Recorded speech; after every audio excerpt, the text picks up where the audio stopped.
In the 1800s, it was the fashion to have white skin. Ladies would cover up when they were outside by wearing gloves and carrying a parasol.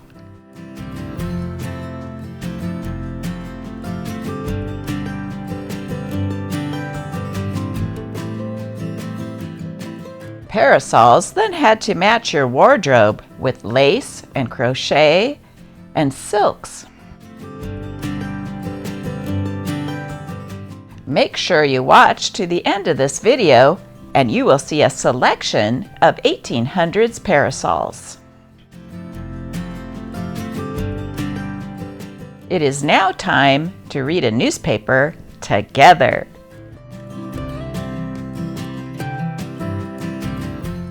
Today's date for the Portsmouth Journal is Saturday, June 3rd, 1871.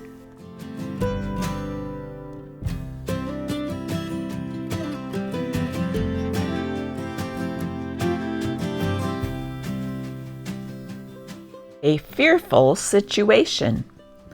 Professor S.A. King, the Aeronaut, advertised that he would make an ascension from Atlanta on the 1st of January 1870. 8,000 persons assembled to witness it, but a sleet storm was coming up, and Professor King would not risk an ascent. He offered to return the money and acted fairly in every way. Dr. Albert Happ, who had already made one ascent, stepped up to Professor King and said, "The people are terribly disappointed. I have been up with you once, and you know whether you can trust me. If you'll lend me the old shebang, I'll take her up, storm or no storm." "Very well," replied King. Here is the doctor's own account of the journey.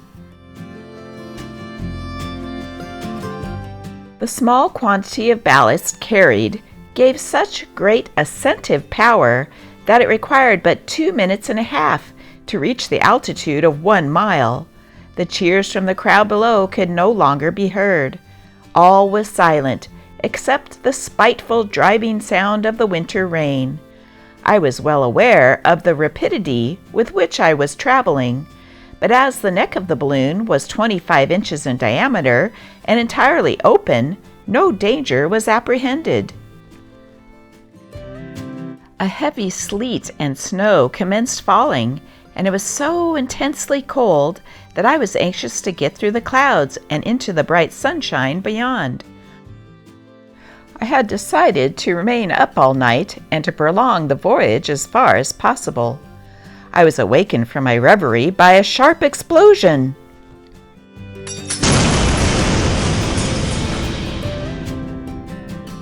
The balloon had burst near the point of its greatest diameter and had collapsed. It began to descend with great rapidity. Its peculiar shape gave it a rotary motion that was rather unpleasant. I fully realized the danger of my situation. Death was inevitable unless I succeed in forming the wreck into a parachute, and to do this required much physical strength and perfect coolness. It was necessary that the rotten cloth should not only be retained in the netting, but kept in such a position as to offer the greatest possible resistance to the atmosphere. My craft proved to be unruly. It soon plunged violently with the peculiar motion of a kite that has lost its ballast. At each lunge, it swung through the air like a great pendulum. I soon attained a terrible velocity, being frequently thrown higher than in any portion of the wreck, and was several times thrown entirely out of the basket. When within 300 feet of the ground, I cut the cord attached to the anchor rope and watched the rise and descent, managed to throw at the proper moment. It struck in time to lessen the force with which I would have otherwise struck the ground. As it was, the shock produced unconsciousness. On awakening, there was no sensation of pain, save numbness, that always attends a heavy fall. The cold rain was falling on my face, and I could not entirely lift my head, for the long briars that encircled me like a network. Nearby stood a lady. After gazing a moment, I bowed my compliments and wished her a Happy New Year. She smiled and inquired whether I was hurt. "No, ma'am." To convince her of the fact, I rose, and after securing a peculiar black bottle, stepped forth. The Hyperion presented a sorry spectacle. Ropes, netting, and fragments of rotten cloth, it lay among the bushes and briars, an utter wreck. With the exception of a few slight scratches, I had received no injury. The loss of a paper collar and a few incidentals was all that needed attention.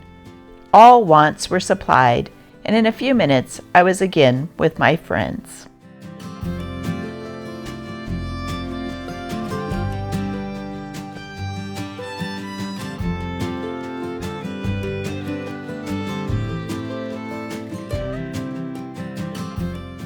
For moth patches, freckles, and tan, use Perry's Moth and Freckle Lotion. It is the only reliable and harmless remedy known for removing brown discoloration. Pimples on the face, for comedones, blackworms or grubs, pimply eruptions, and blotched disfigurations on the face, use Perry's Comedone and Pimple Remedy. Mandrake is the great vegetable substitute for calomel to act on the liver.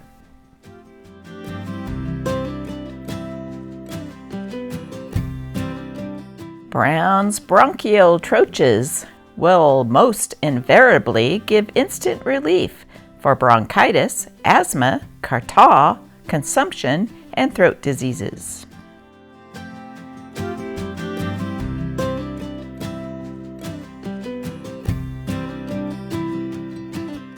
The following receipt for the care of inflamed eyes is given. Take a potato, and after quartering it, grate the heart as fine as possible, and place the gratings between pieces of cambric muslin. Place the poultice over the eyes inflamed, and keep it there 15 minutes. Continue the operation 3 successive nights, and a perfect cure ensues. A look at the Rockingham House, Portsmouth, New Hampshire. A brief description of this elegant house with its wonderful facilities for the accommodation of guests, both permanent and transient, will, we are sure, be of interest to our readers. On entering the vestibule of the building, which is over 16 feet high, one is struck with the magnificence of the surroundings, so richly furnished and so charmingly arranged.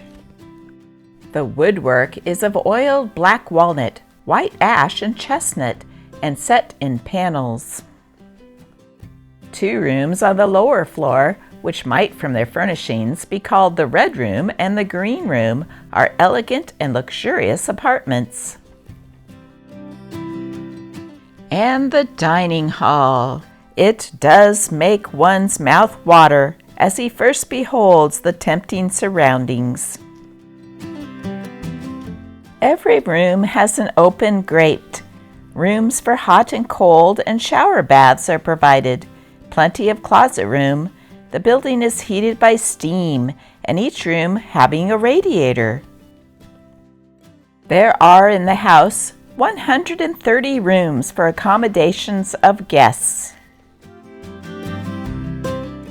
The pressed brick used in construction of the original Rockingham House in 1785 was found to be in an excellent shape of preservation during the recent alterations.